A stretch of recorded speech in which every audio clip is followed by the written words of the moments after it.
Shabbat Shalom, hermanos. Estamos de nuevo transmitiendo desde la congregación Proyecto de Vida en Ciudad Juárez, Chihuahua. Soy el pastor Juan González y les mandamos un afectuoso Shalom, paz a cada uno de los hermanos, de los seguidores del canal Volviendo a las Raíces de Nuestra Fe, a quienes agradecemos, sobre todo a aquellos que recién se han añadido. Esta semana rebasamos ya los 1500 seguidores a través de distintos contenidos en este canal, donde nuestro propósito es difundir el mensaje de la palabra desde una perspectiva de raíces hebreas. Y bueno, para mí es un placer hoy darles la bienvenida a otra enseñanza más de este Shabbat, la cual, si a las personas que la van a ver les gusta, les pedimos por favor la compartan, se suscriban al canal. A ustedes no les cuesta nada, a nosotros nos ayuda a difundir estas enseñanzas en redes sociales. Y bueno, pues también si pueden recomendar las enseñanzas, se los vamos a agradecer, y comentar, desde luego, que nos damos tiempo para ver los comentarios y responderlos. El día de hoy traemos una enseñanza que es ya la número 9 de esta serie que hemos llamado Descubre las raíces de tu fe y tu herencia espiritual.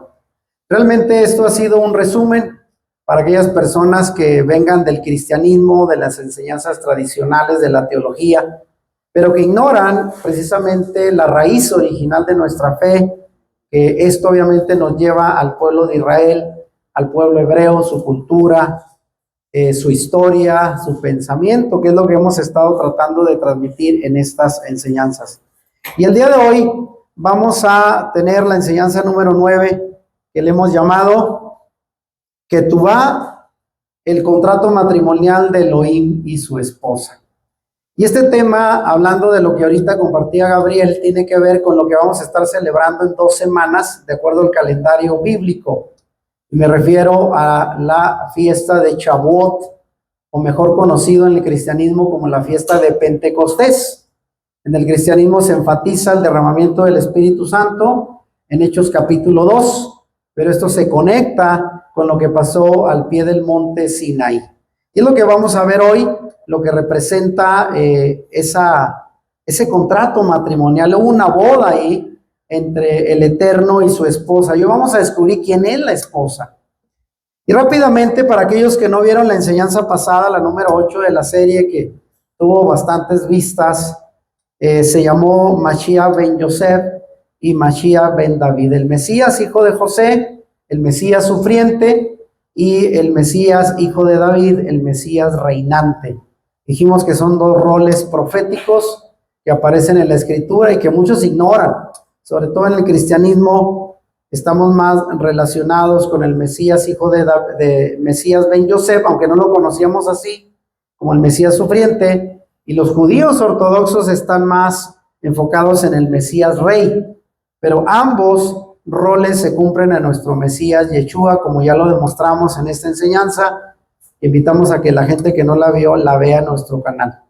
Ahora, entrando en este tema, y quiero rápidamente pedirles que se concentren, que vean la enseñanza, los que la van a ver grabada, la repasen con Biblia en mano, porque queremos dar evidencias bíblicas de lo que vamos a compartir. Y quiero empezar con esto. Vean, la iglesia es conocida en el cristianismo como la esposa de Cristo.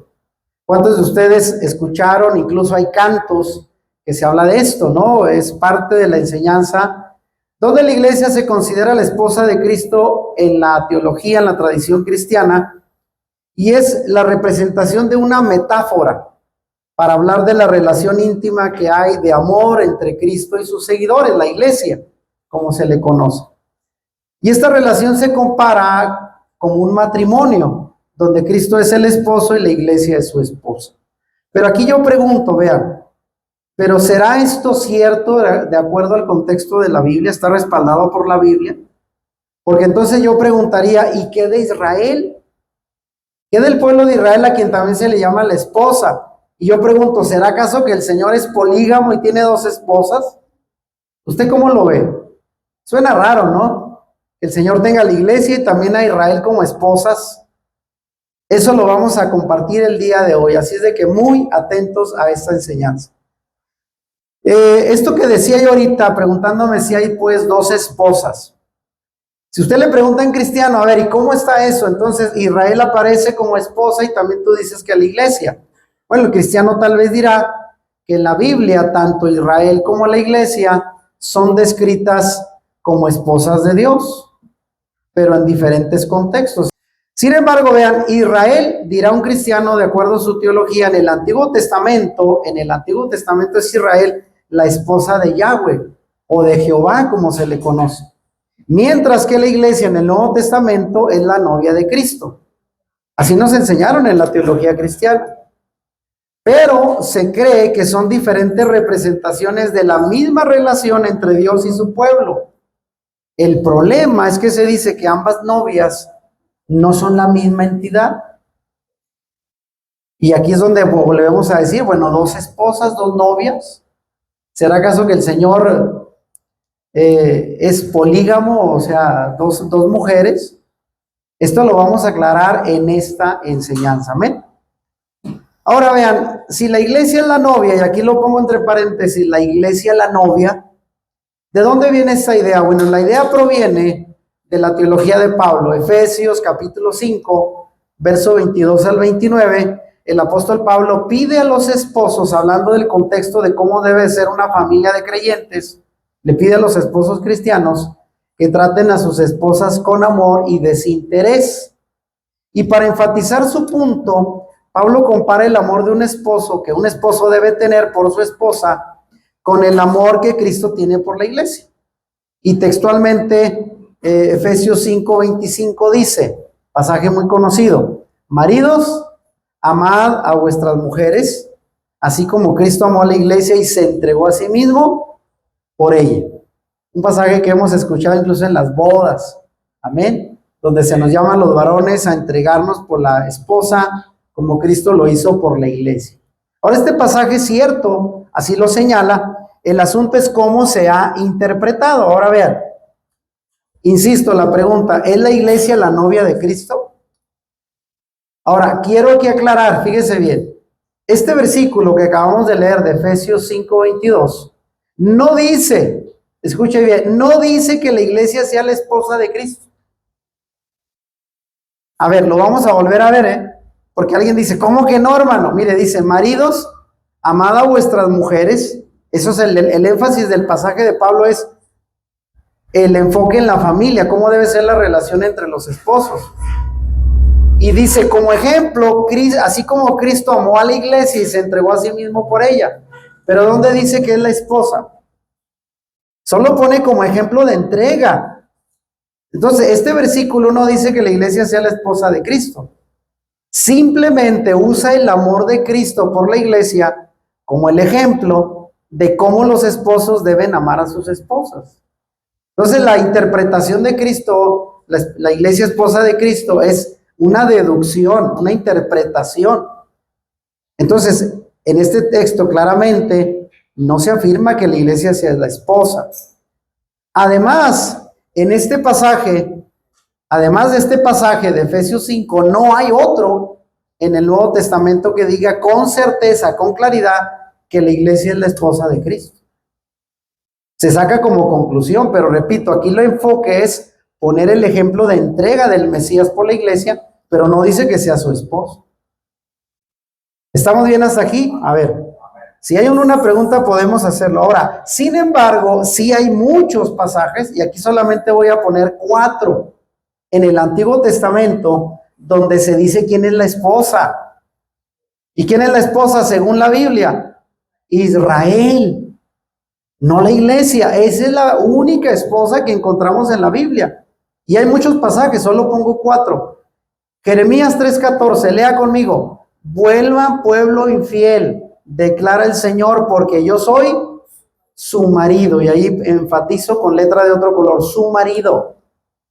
Isaías 54:5, porque tu marido es tu hacedor, el Señor de los ejércitos es su nombre. Tu redentor es el Santo de Israel. Él se llama Dios de toda la tierra. Otro pasaje muy importante, Oseas capítulo 2. Y ya sabemos, Oseas es un libro que habla de la relación de Dios con su pueblo Israel y lo presenta como una esposa infiel. toda la historia del libro, es muy importante. Pero ¿qué dice este pasaje? Yo, ¿y quién habla ahí? Elohim, Dios, el Eterno, te desposaré. ¿Y a quién le está hablando? A Israel. Te desposaré conmigo para siempre. Te desposaré en justicia y derecho, en amor y compasión. Te desposaré en fidelidad y reconocerás al Señor. Y finalmente Jeremías 31:32, que dice: no será como el pacto que hice con sus antepasados el día que los tomé de la mano para sacarlos de Egipto. ¿A quién se refiere? Al pueblo de Israel. Porque ellos rompieron mi pacto, aunque yo fui un esposo para ellos, dice el Señor. Entonces, bíblicamente, ¿quién es la esposa? Israel. Y en el Nuevo Testamento no se habla de la iglesia como una nueva esposa. Eso hay que aclararlo. Es parte del pueblo de Israel. Es una sola entidad, una sola identidad, el pueblo de Israel. Ahora vean, si entonces Israel es la única esposa a lo largo del Antiguo Testamento, vemos a Israel como casada o prometida o comprometida con Elohim, como indican los versículos que ya leímos. Y aunque en el Antiguo Testamento Israel se extravió porque fue infiel, Elohim nunca le dio la espalda, ni se la ha dado hasta hoy. Claro que lo tiene en suspenso, en pausa, porque todavía está dentro de sus planes retomar el plan que tenía originalmente con él. Porque según dice Romanos capítulo 11, el Señor redimirá al final de los tiempos un remanente de Israel. Los hará volver y volverá a ser su esposo, como lo demuestra en todo el libro de Oseas. Oseas habla de la mujer infiel que se le fue a Oseas a pesar de que él la sacó de allá de la mala vida de la prostitución y le dio todo y se le volvió a ir con extraños. Esa es la historia de Israel y como esposa de Dios. Ahora, para entender todo el contexto de lo que estoy tratando de explicar aquí, hay que ir a la Escritura. Hay que entender esta verdad bíblica y para ello hay que ir a los orígenes de Israel como nación. ¿Y dónde nace el pueblo de Israel?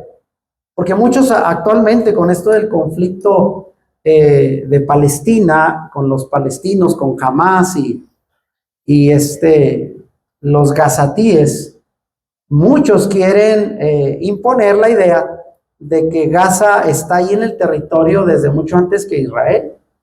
Y se ha podido comprobar que es realmente una población nueva compuesta de árabes que llegaron a la tierra después de que Israel llegó a reconstruirla. ¿Israel desde cuándo está ahí? Desde hace 4,000 años, 3,500 años o más.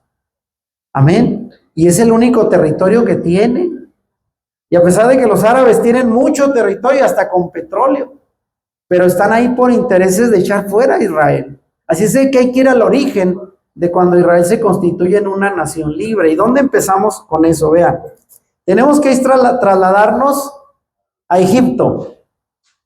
En el tiempo en que, ya lo predicamos, José llega como esclavo y luego de adivinar el sueño, Faraón es constituido en el gobernador y hace traer a Jacob su padre y a sus hermanos a la tierra de Gosén, a lo más próspero de la tierra de Egipto, siendo que él era el gobernador. Sin embargo, al tiempo que José muere y la primera generación de los 12 hijos de Israel mueren, sabemos que el nuevo faraón, que no conocía a José, los esclaviza. ¿Y cuánto duró ese tiempo de esclavitud? Vean, el Eterno le había dicho a Abraham, desde el tiempo de Abraham le había dicho que su descendencia estaría en Egipto. El término hebreo para Egipto es Mizraim. Estaría en Mizraim por 400 años y que por 400 años sería un pueblo esclavo. Eso viene en Génesis 15:13. Eso se lo dijo Abraham, mucho antes de que ocurriera. Sin embargo, Moisés nos dice en Éxodo 12:40 que fueron 430 años. Y aquí la pregunta es, ¿cómo resolver esa aparente discrepancia? A Abraham le dijo 400 años y Moisés dijo que fueron 430. Bueno, no es que haya una discrepancia, sino que hubo 30 años mientras José vivió como gobernador, él protegió al pueblo y fueron 30 años donde la familia de los hijos de Jacob vivieron como residentes legales en Egipto. Pero después de que José muere y sus hermanos pasaron 30 años, son desconocidos por el nuevo faraón y vienen los 400 años de servidumbre. Esa es la diferencia. Ahora, aquí es donde va a aparecer la figura del libertador. En este tiempo nace, posteriormente, en ese tiempo de esclavitud, nace Moisés, a quien el Señor preservó, sabemos, de forma milagrosa, y quien vendría a ser después el instrumento de Elohim para liberar a su pueblo. Y aunque Moshe, sabemos, se educó como hijo de la hija de Faraón, creció sin una identidad hebrea. Él se sentía un egipcio. Creció como egipcio en el palacio real, aunque procedía, sabemos, del pueblo de Israel. ¿Y sabe usted de qué tribu era Moisés? De la tribu de Leví, de los sacerdotes. Y en un momento de su vida, dice Hebreos 11:24, hecho ya grande, rehusó llamarse hijo de la hija de Faraón. O sea, algo cambió en él, descubrió su identidad y renuncia a ese privilegio, a esa comodidad de vivir como un príncipe en el palacio, como un egipcio.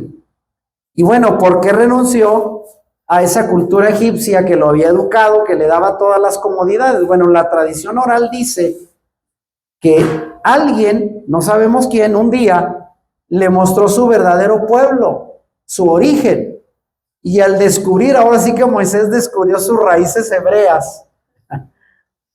Paradójicamente, él se creyó muchos años egipcio, un gentil, un pagano, adorador de ídolos, y de repente descubre que sus raíces son hebreas y decide tomar consigo su verdadera identidad, que no era egipcia, obviamente, sino israelita.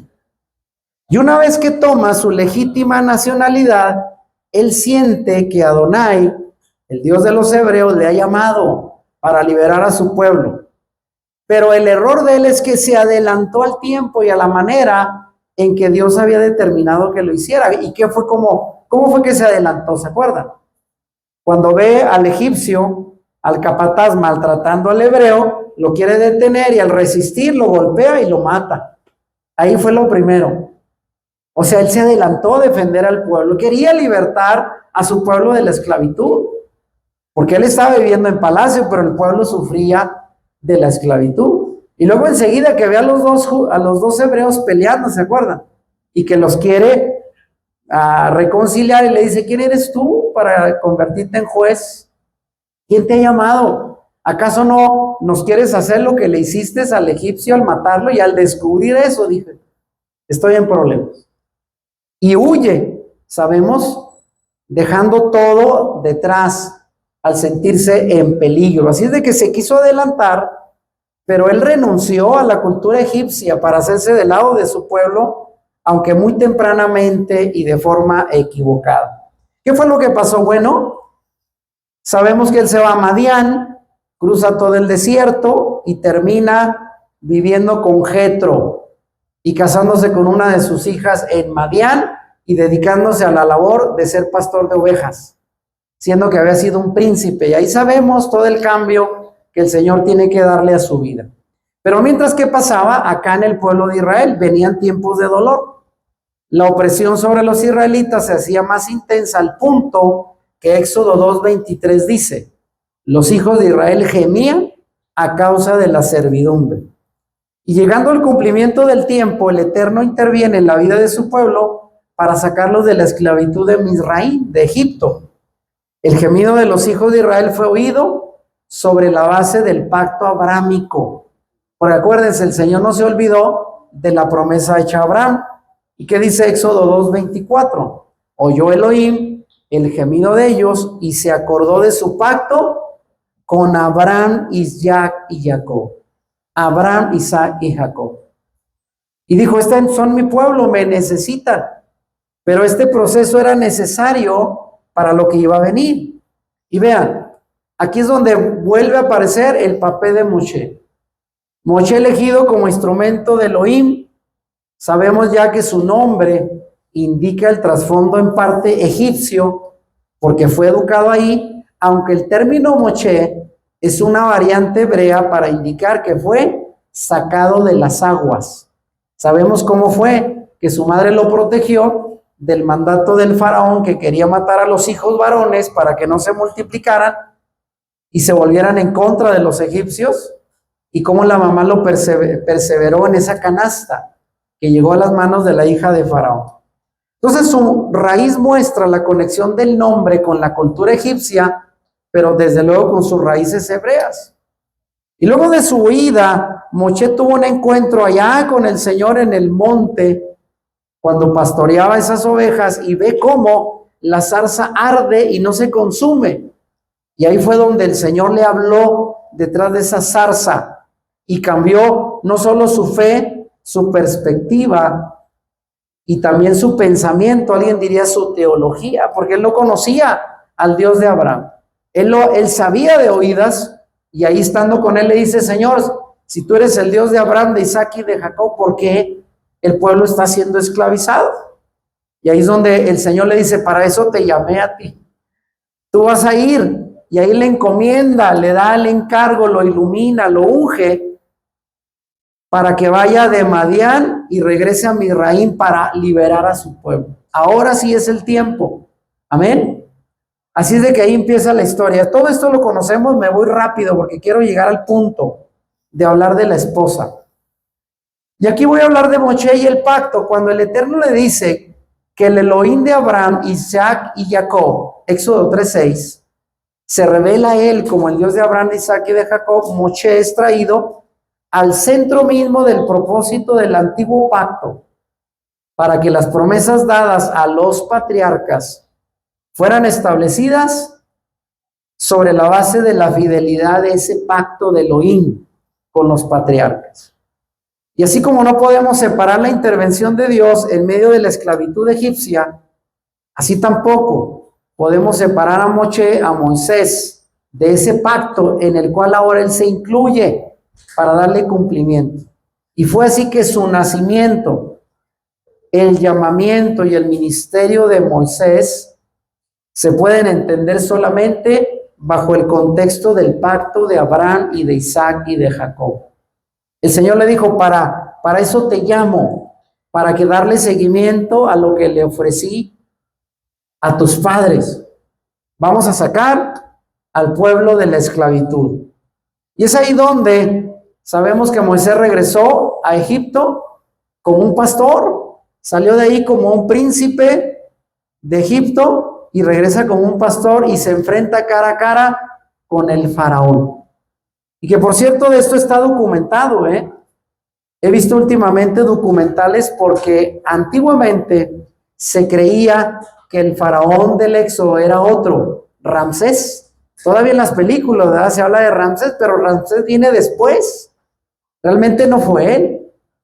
Y hay evidencias de que este faraón existió y también de la existencia de Moisés. Claro que está borrado de los libros de egipcios, porque no les conviene a los egipcios decir que uno de sus príncipes hebreos sometió a Faraón y sus dioses. Eso fue eliminado. Por eso es que muchos egiptólogos dicen: pues no aparece Moisés ni el pueblo de Israel por ningún lado en los registros egipcios. Bueno, pues la razón es muy obvia. No van a querer verse o aparecer en su propia historia como derrotados de los esclavos.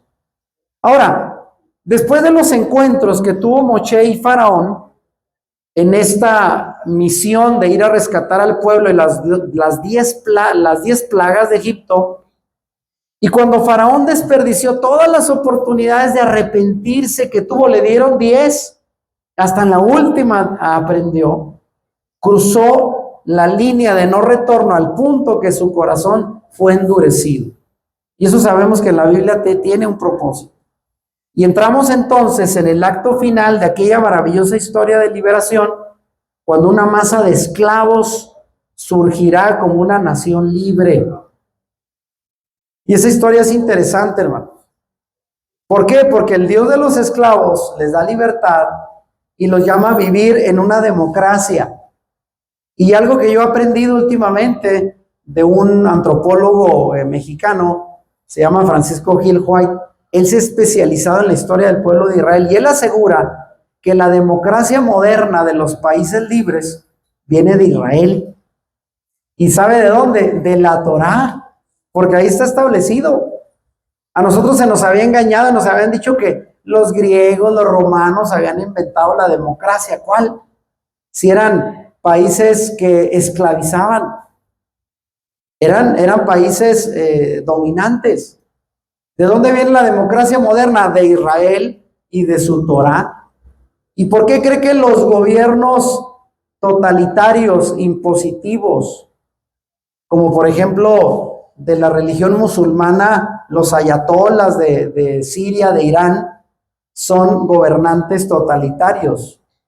¿Por qué cree que no quieren a Israel? Porque Israel propone una filosofía democrática, de libertad. ¿Entienden por qué a Israel todo el mundo le tiene coraje y lo quieren acabar?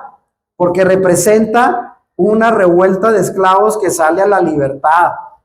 Y eso no le conviene a los que quieren controlar todavía el mundo. Ahora, siguiendo con esto, vea, aquí vamos a entender que detrás de las 10 plagas hubo realmente una lucha de dioses.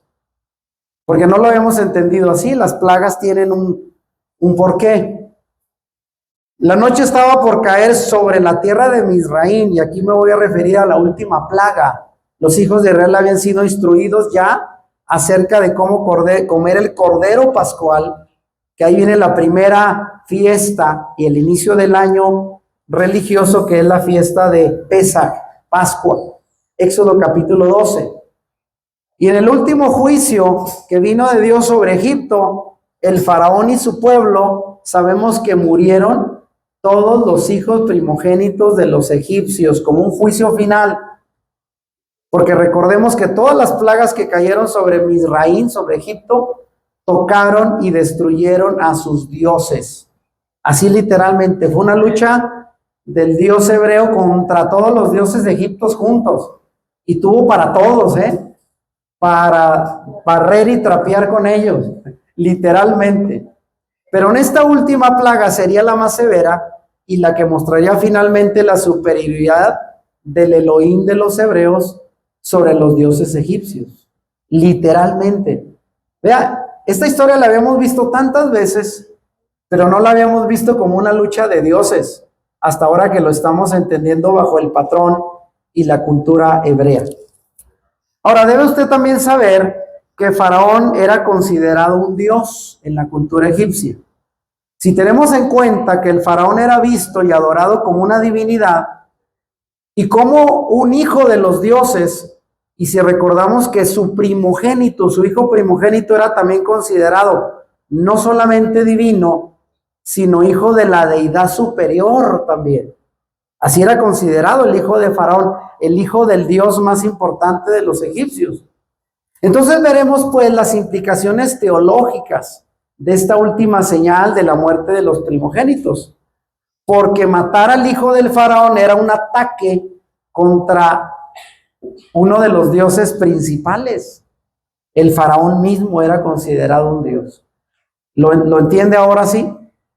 Ahora fíjese bien, este fue entonces el juicio contra los dioses de Egipto. ¿Y dónde dice eso? Bueno, las palabras del Eterno, Éxodo 12:6, que dice: ejecutaré mis juicios en todos los dioses egipcios. Ese fue el propósito de las plagas. No solamente doblegar a Faraón, no solamente convencerlo del poder del Dios de los hebreos, sino literalmente humillar a todos los dioses que él adoraba, haciéndole ver que no eran superiores al Dios de los esclavos. Y precisamente porque en los primogénitos todos aquellos dioses estaban representados. Así es que al morir los primogénitos egipcios, era la prueba final y definitiva que sus dioses no tenían poder. Y el resultado de esta acción que Dios hizo fue triple. Ahí va, rápido. Primero, demostrarle al faraón que él no podía retener más al pueblo, tenía que dejarlos ir. Segundo, cobrarse toda la explotación que los egipcios hicieron con el pueblo de Israel por 400 años. Porque dice la Biblia, Éxodo 12 del 35 al 36, que cuando el pueblo de Israel sale finalmente después de la última plaga, el Señor les dice, dile al pueblo que le pidan oro y plata a los egipcios, porque es tiempo de pagar con intereses los años de esclavitud. Y el pueblo, asustado por lo que el Dios hebreo había hecho, no tuvieron problemas en darles alhajas, joyas.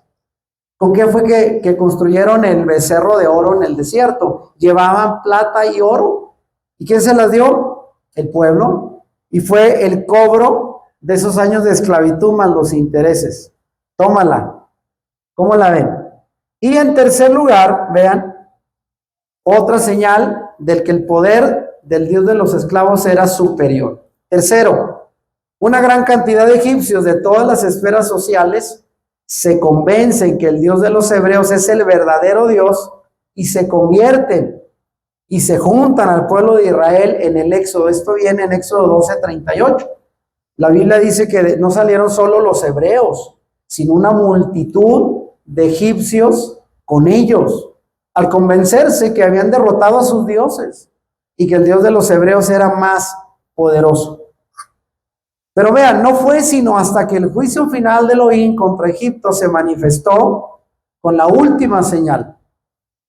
Cuando Faraón sale buscando una última oportunidad de revancha y sabe que el pueblo ya está cerca del mar, entre el mar y el desierto, dice, aquí los vamos a acorralar. Y vaya que el ejército de los egipcios era el más poderoso del tiempo. Y dijeron, ahorita nos vamos a vengar. ¿Y qué fue lo que pasó al final? Usted sabe, el pueblo de Israel pasó al abrirse el mar rojo, amén, el mar de juncos, como es el nombre original, y pasar como en seco. Y al final, cuando el faraón quiso atravesarlo con su ejército, las aguas volvieron y quedaron hundidos. Y sabe usted que de eso hay evidencia, lo hemos dicho.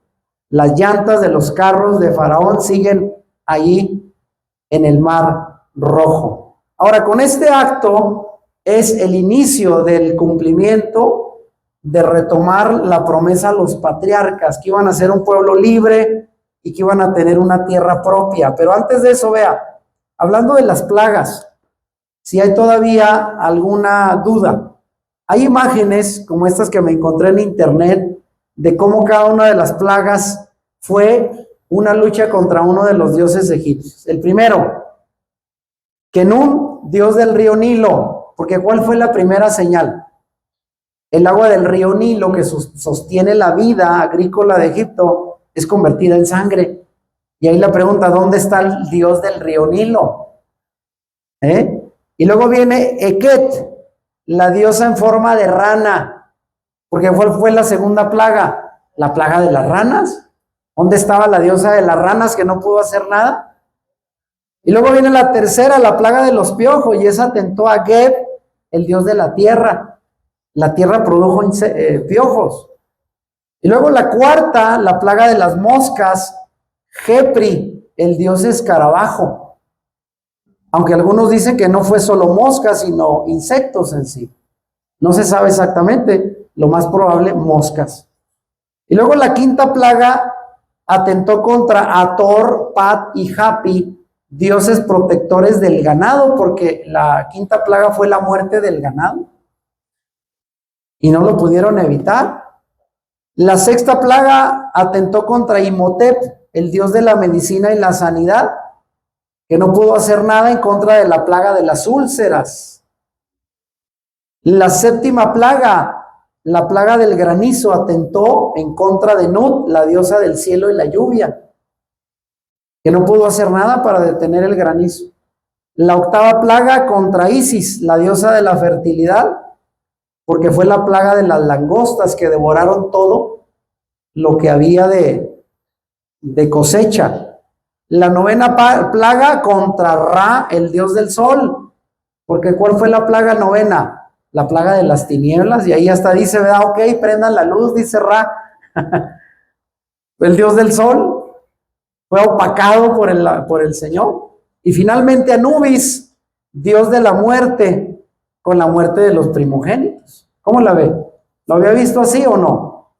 Y aquí, mire, viene algo incluso en otra imagen, es lo mismo, pero con otros dioses, que había tantos que no se ha podido precisar exactamente cuál. Aquí dice que el dios del Nilo era Apis, el dios Apis, Heket, la diosa rana, Tod, el dios de la magia, y luego viene Ator, el dios vaca, que se murió el ganado, ¿verdad? Que lo apreciaban mucho, ellos adoraban, de hecho los becerros, de ahí viene el becerro que construyeron en el desierto. Y luego viene Pla, el dios de la medicina, Respul, dios de la tormenta, Osiris, dios de las cosechas, Ra, el dios del sol, y algunos dicen que con la muerte de los primogénitos era el faraón considerado un dios. Entonces, en definitiva, fue una lucha donde el Dios de Israel superó a todos los dioses, ahora sí que en bolita, ¿verdad? Los agarró juntos y dijo, para todos tengo. ¿Cómo la ven? Y ahí es donde nace finalmente la nación de Israel. Llegando a este punto, nace la nación de Israel. El cruce del mar fue la experiencia definitiva que cambió para siempre la mente y el corazón de los que a partir de ahí jamás volverían al camino de Mizraim. Y este hecho se ha establecido en la conciencia de Israel hasta hoy de una forma tan profunda que se considera que realmente a partir de que cruzaron el Mar Rojo, tuvo lugar el nacimiento de la gran nación de Israel como un pueblo libre. Y ahí se cumple la promesa hecha a Abraham. Hasta ahí nace una nación libre con un Dios que los va a llevar finalmente a la tierra prometida. Ahora, y es aquí donde viene. Sabemos que salen de Egipto y les toma 40 días llegar a la base del monte Sinaí, donde el Señor le había dicho, aquí me vas a traer al pueblo. Justamente donde el Señor se le apareció, a Moisés dijo, acá quiero que los traigas. Y ahí viene el encuentro en el monte Sinaí. Para ser una nación, y no solo se necesita de mucha gente, se dice que aproximadamente serían 2 millones de personas que salieron de Egipto y vagaron 40 años en el desierto. Pero se necesita también una constitución. Y esto es precisamente lo que va a ocurrir en el monte Sinaí. Además, para ser declarado marido y mujer, la relación entre el Señor y el pueblo de Israel, hace falta más que el novio y la novia. Hace falta lo que en hebreo se le llama la ketubá. ¿Y qué es la ketubá? Un certificado o pacto matrimonial. Ketubá. Y junto al monte Sinaí, ambas cosas serían establecidas. Habría un pacto, habría un novio y una novia que contraen un matrimonio. Y ese era Israel y el Señor. La nación de Israel, prometida a los patriarcas ya siendo libre, por el Señor, la saca de Egipto para convertirla en su esposa. ¿Cómo la ven? Y justamente ahí lo que ves en esa imagen arriba, actualmente los matrimonios judíos al casarse firman la ketubá. Y es un pacto, así literalmente, que ponen en un cuadrito donde novio y novia firman un convenio ante Dios. Ese primer convenio fue firmado en el monte Sinaí entre el pueblo de Israel y el Señor. ¿Sabían? Y eso es lo que se celebra en Shavuot, Pentecostés. Ahora fíjese, ¿cuál fue la propuesta matrimonial? El Eterno mismo estableció los preparativos para aquel gran encuentro donde Israel sería confirmada como su esposa y la nación que le pertenecía a él. Éxodo 19. Si tenemos en cuenta las características de una boda hebrea, oiga bien, por eso es importante la cultura hebrea para entender la Biblia, y sobre todo en tiempos bíblicos, porque hoy ha cambiado, es cierto. Nos va a ser más fácil detectar que en el monte Sinaí hubo un acto matrimonial, porque muchas veces no lo vemos así, porque no entendemos la cultura hebrea de lo que ahí ocurrió. Y en la cultura hebrea el matrimonio viene dado por 2 grandes periodos que le voy a mostrar aquí. Porque esto no lo entendemos nosotros, en nuestra cultura las bodas son diferentes. Pero en la cultura hebrea hay 2 periodos para dar lugar a un matrimonio. Y vamos a verlos. Primer periodo se le llama el Kiddushim, que se interpreta como el desposorio. Es el momento cuando el contrato se establece y las partes se prometen conservarse el uno para el otro, aun cuando todavía no estén viviendo bajo el mismo techo ni teniendo relaciones íntimas. Es como el día de hoy cuando van y piden a la novia, ¿no? Y hay un acuerdo entre los padres de que se van a casar y a partir de ahí ya están comprometidos. Más o menos parecido. Ese es el primer periodo llamado Kiddushin o desposorio. En este periodo se conoce, ya dijimos como Kiddushin, porque viene del hebreo Kadosh, que significa santificación. Es un acto santificado, en donde se coloca aparte el novio para la novia para el novio. Y colocar aparte, ¿qué es? Santificar. Es Kadosh, es un acto Kadosh, de ahí viene el término Kiddushin. Al muchacho se le aparta para la chica y la muchacha para el muchacho. Y en español esto se traduce como el desposamiento. Muy bien. Ahí mismo, en este primer periodo, el Kiddushin o desposorio, aun cuando no viven juntos físicamente, en este periodo ambos se consideran potencialmente esposo y esposa. De tal manera que si uno de los dos violaba el contrato por una relación con otro hombre o con otra mujer, era considerado como un pecado grave y peor que la infidelidad matrimonial y conllevaba un castigo aún mayor que el adulterio mismo. Y esto fue justamente lo que pasó en la relación de Miriam y Joseph, padres de Yeshua, ¿se recuerdan? Esto era mismo lo que se le acusaba a ella. Pero bueno, volviendo a esto, tenemos el segundo periodo que se le llama Nesuín, y es el paso final de la consumación del matrimonio. En este periodo se celebran las bodas propiamente dichas, con invitados de honor, con fiesta, con danza, y una vez concluida la celebración, el novio, ahora esposo, toma a la novia, ahora su esposa, y la lleva a vivir con él en la casa que previamente se estuvo preparando. Y a partir de ahí, el esposo ya físicamente tiene relaciones con la esposa debajo del mismo techo, comparten la vida matrimonial, el matrimonio se consuma. Vea, no es tan complicado entender esto, pero aquí es donde viene la importancia del contrato. La ketubá, el contrato matrimonial es importante. En el primer periodo se leía la ketubá o contrato matrimonial con las condiciones, con la propuesta que hacía el novio a la novia que había elegido. O sea, es como que un contrato, ¿verdad? A ver, ¿estás de acuerdo a irte a vivir conmigo? A vivir conmigo, a apoyarme, a hacer tú y yo un acuerdo.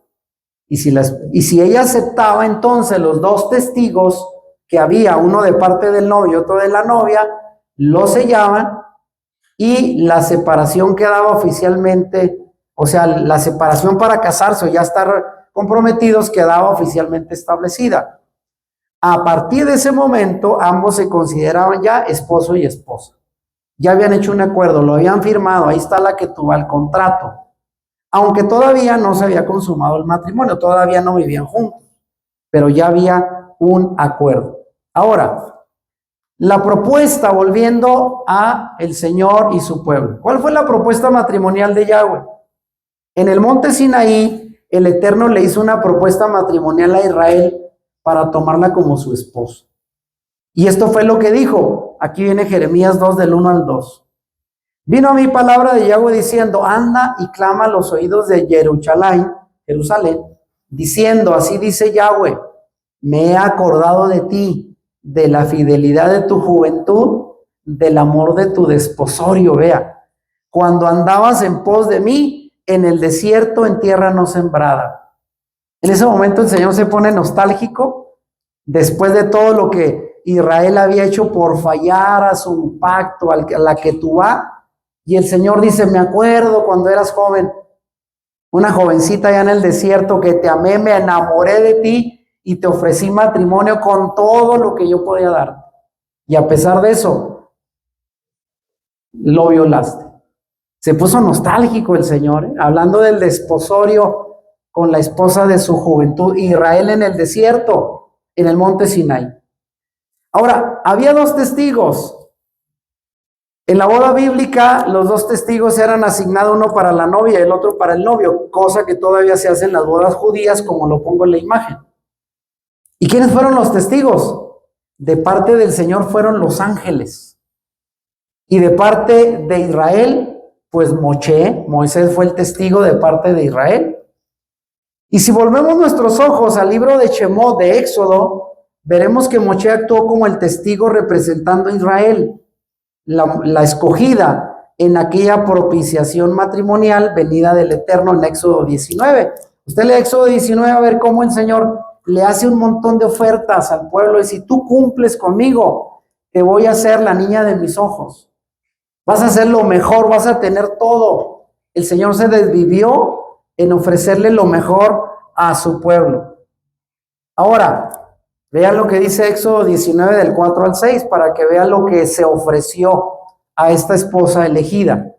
Y dice, vosotros habéis visto lo que he hecho a los egipcios, cómo humillé a sus dioses y cómo los he tomado sobre alas de águila y los he traído a mí. Ahora pues, si en verdad escucháis mi voz y guardáis mi pacto, seréis mi especial tesoro entre todos los pueblos, porque mía es toda la tierra, y vosotros seréis para mí un reino. Fíjese lo que él quería de su esposa, un reino de sacerdotes y una nación santa. Estas son las palabras que dirás a los hijos de Israel. Ahí está la propuesta del esposo. Eso quería, quiero que seas para mí una nación santa, destacada entre todas las naciones, y te voy a rodear de todos los privilegios, pero hay que cumplir y guardar mi pacto. Ahí está la ketubá, el convenio. Y dígame, ¿qué hizo Israel? Bueno, la propuesta fue aceptada. En su rol de testigo nupcial, Moisés le transfirió al pueblo lo que el esposo le estaba diciendo. Proponle eso a la novia. Tomó la propuesta, se la lleva a Israel, Éxodo 19:7. La asamblea reunida con un solo hombre acepta la oferta, Éxodo 19:8. Y Moisés lleva la aceptación al Señor y le dice, aceptaron, el pueblo dice que está bien, aceptan el acuerdo, acepta ser tu esposa con todos los acuerdos del contrato. Y ahí a partir de la propuesta de la aceptación se hace el contrato en la ketubá. Yahweh e Israel quedan indisolublemente unidos y separados el uno para el otro como esposos hasta que llegara el momento de la boda.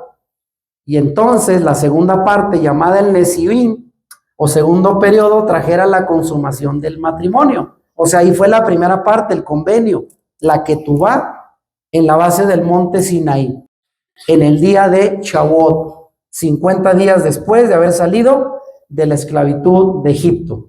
¿Lo vamos entendiendo? Y fíjese, el matrimonio fue consumado.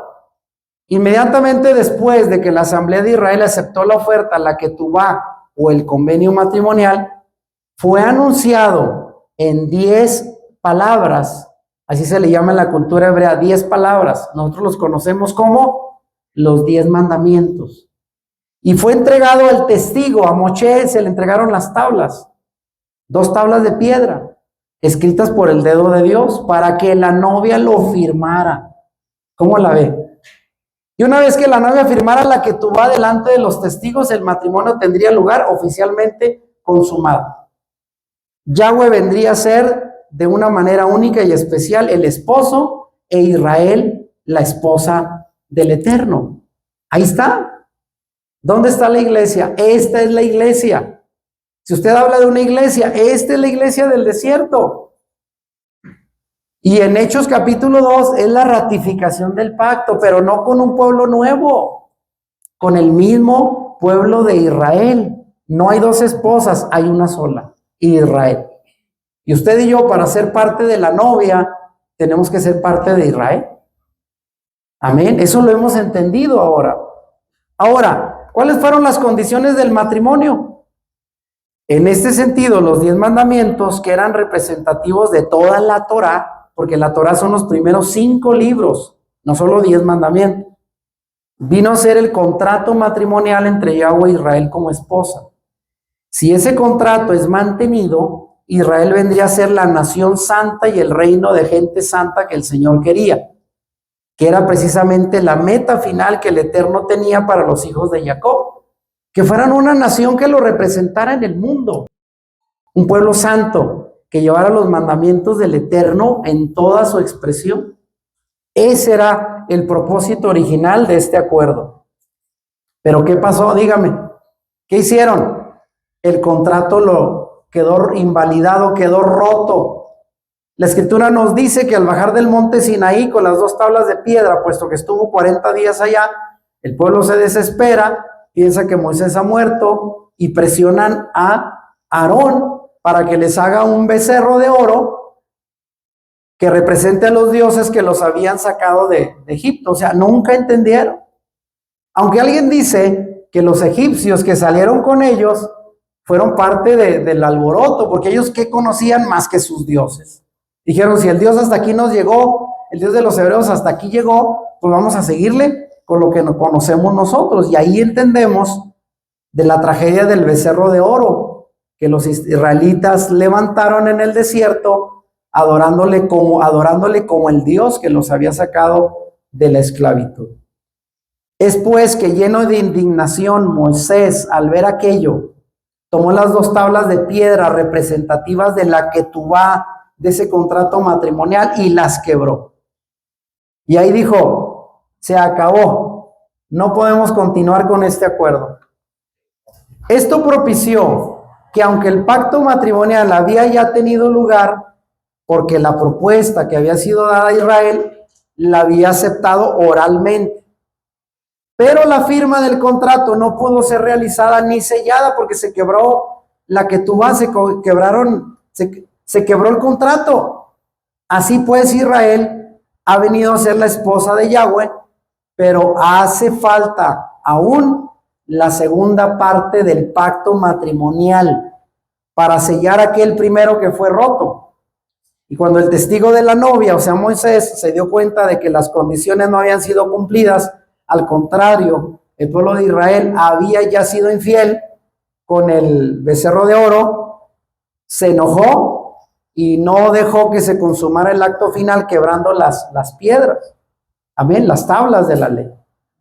Fíjese, todo esto bajo lo que estamos viendo como un matrimonio tiene sentido, ¿no es cierto? Ahora fíjese, se tiene que hacer un nuevo contrato. ¿Qué pasó? Las tablas originales escritas por el dedo de Dios fueron quebradas por lo del becerro. Y el Eterno tuvo que escribir otras 2 tablas como las primeras, pero ya las condiciones no eran las mismas. Algo cambió. El evento en el cual la segunda copia de la ketubá es dada en Éxodo 34, del 1 al 10, difiere totalmente de las condiciones del primer acuerdo, si no lo sabía. En primer lugar, Israel, en el primer acuerdo, el Señor le dice lo que leía Gabriel ahorita: vayan y santifíquense, lávense de toda su contaminación que traen del desierto, porque los quiero como una novia pulcra, limpia. Y ahora ya no se le pidió eso a Israel. Eso cambió. Segundo, ya no estaban reunidos en una asamblea como al principio. Tercero, el lenguaje usado no es el mismo. Incluso al principio el Señor le hablaba como su novia y ahora le dice a Moisés, tu pueblo. El Señor estaba sentido con ellos. De tal manera que el lenguaje cambia, las condiciones de esta renovación del pacto es distinta. Pero vean, Israel sigue siendo la novia. Porque algunos dicen, bueno, ahí con lo del becerro, la novia fue desechada. Y por eso ahora en Hechos capítulo 2, la iglesia viene a cambiar la novia. ¿Cómo ve? Ese es el pensamiento de la teología cristiana que no tiene que ver con la Biblia. Israel sigue siendo la novia a pesar de que falló con el becerro. Y esto crea una situación especial en el pacto sinaítico, como se le llama, pues por un lado el Kiddushim, o sea, la primera parte del acuerdo fue aprobado pero no sellado.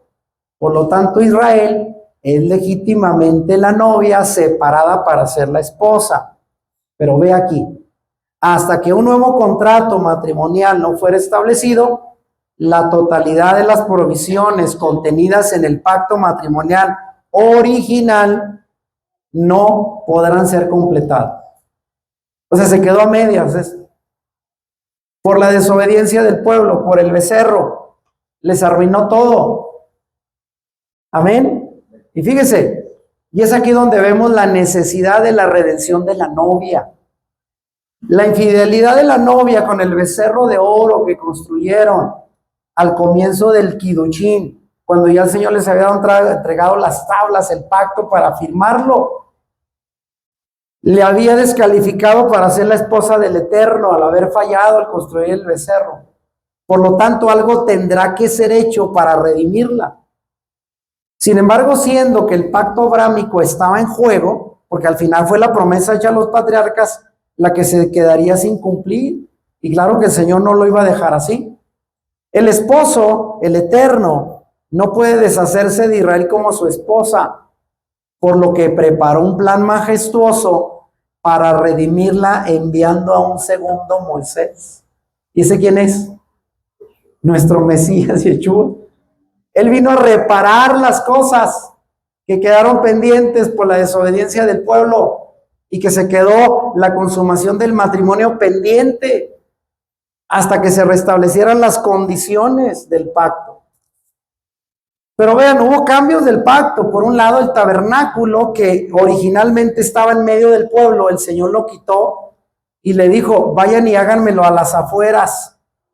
Ya no quiero estar en medio del pueblo, estoy enojado con ella, porque me fue infiel. El Señor se sintió y ahí estuvo colocado fuera del pueblo. Después de Éxodo 33 en delante, ya no estaba en medio del pueblo. Pero el pacto abrámico aún seguía vigente y ahora era incondicional, porque el pueblo ya no pudo cumplir las condiciones. El Señor tuvo que hacerse cargo de cumplirlas en honor de Él. Y ya no podía ser revocado. Por lo tanto, Israel continúa siendo una nación, porque así le fue prometido a Abraham y tiene su tierra, la tierra que se le entregó, porque esta era parte de la promesa de Abraham. Pero el matrimonio final está pendiente. Y vea, y es aquí donde hablamos, pues, nos acercamos al final, la figura del Redentor. Pero no podrá asumir su rol como esposa Israel, ni venir a ser una nación santa como fue el propósito original, ni disfrutar del reino santo con su esposo hasta que su pecado de infidelidad matrimonial sea redimido para siempre.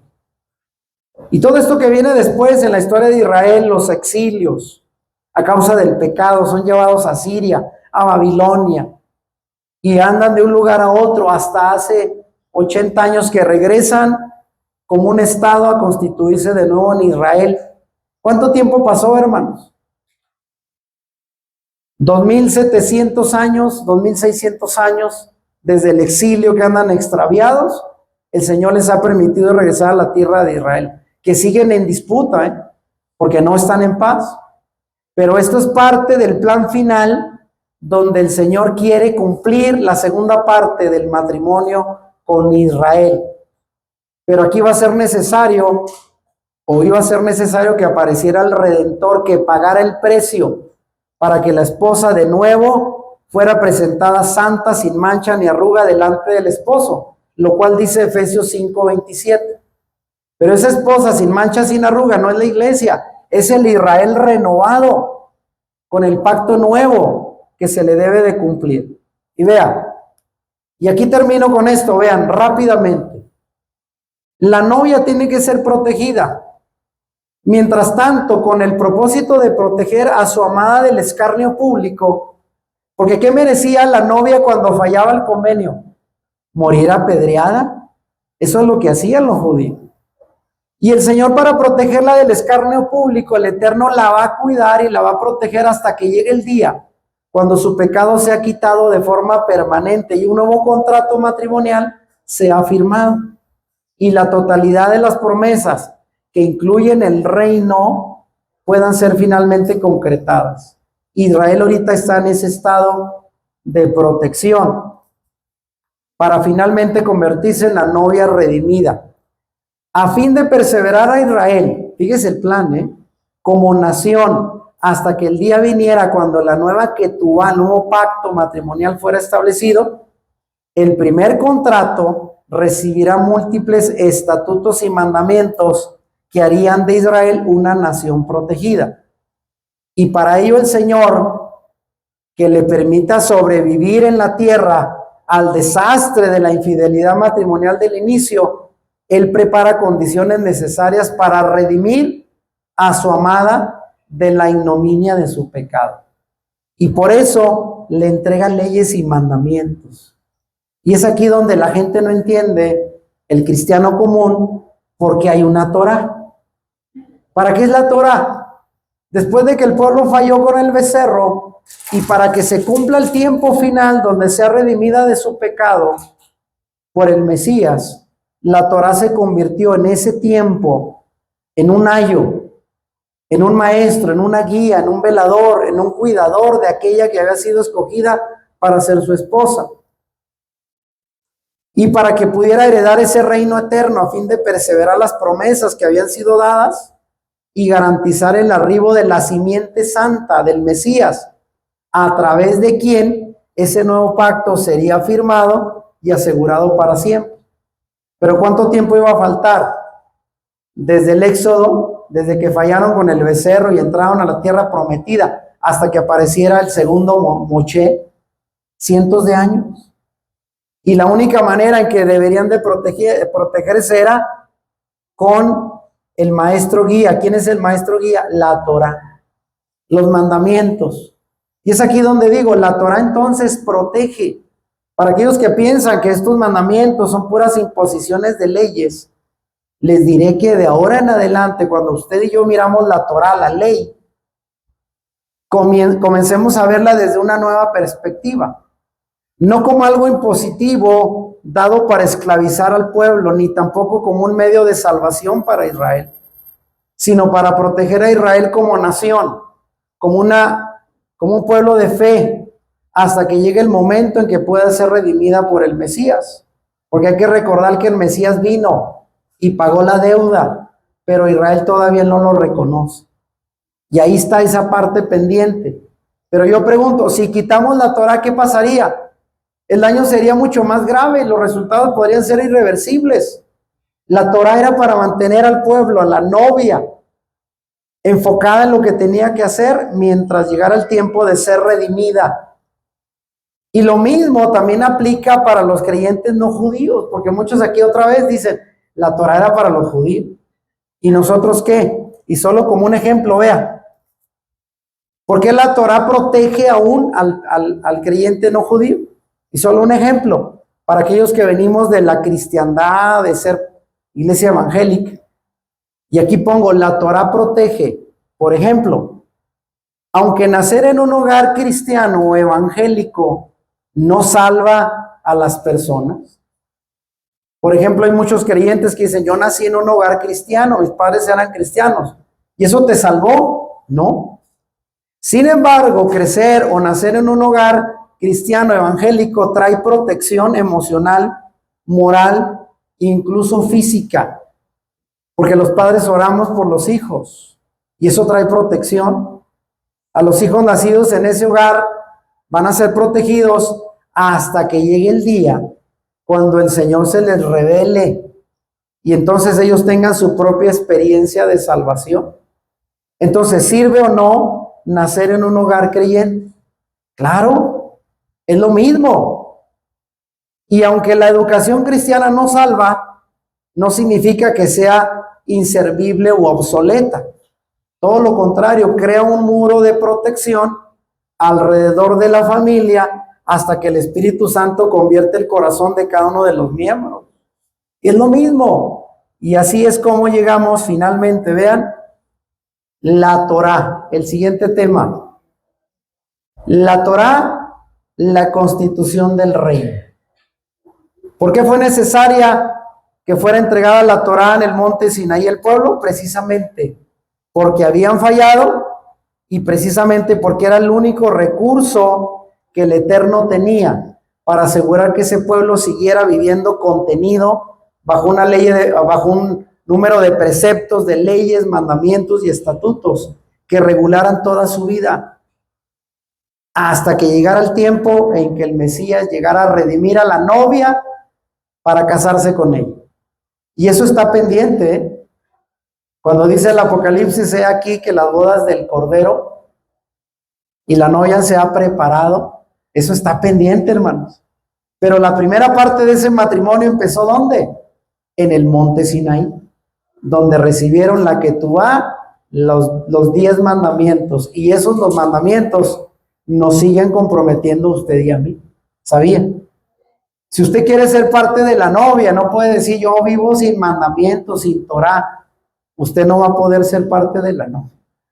Para ser la novia hay que firmar el contrato y cumplir el contrato matrimonial que es la Torah. Pónganse de pie. Así terminamos esta enseñanza que esperamos sea entendida. Ahora entendemos quién es la novia, quién es la esposa. Israel. Así es de que aquellos que habíamos aprendido y que nos había llegado incluso la idea de que tal vez habría 2 esposas, ahora nos damos cuenta que es una sola. Y usted y yo somos parte del pueblo de Israel, de la esposa del Señor. Amén. Si te gustó este video, dale like y compártelo con tus amigos. Suscríbete a nuestro canal si no lo has hecho y activa la campanita para que YouTube te avise cuando subamos nuevos videos. Bendiciones.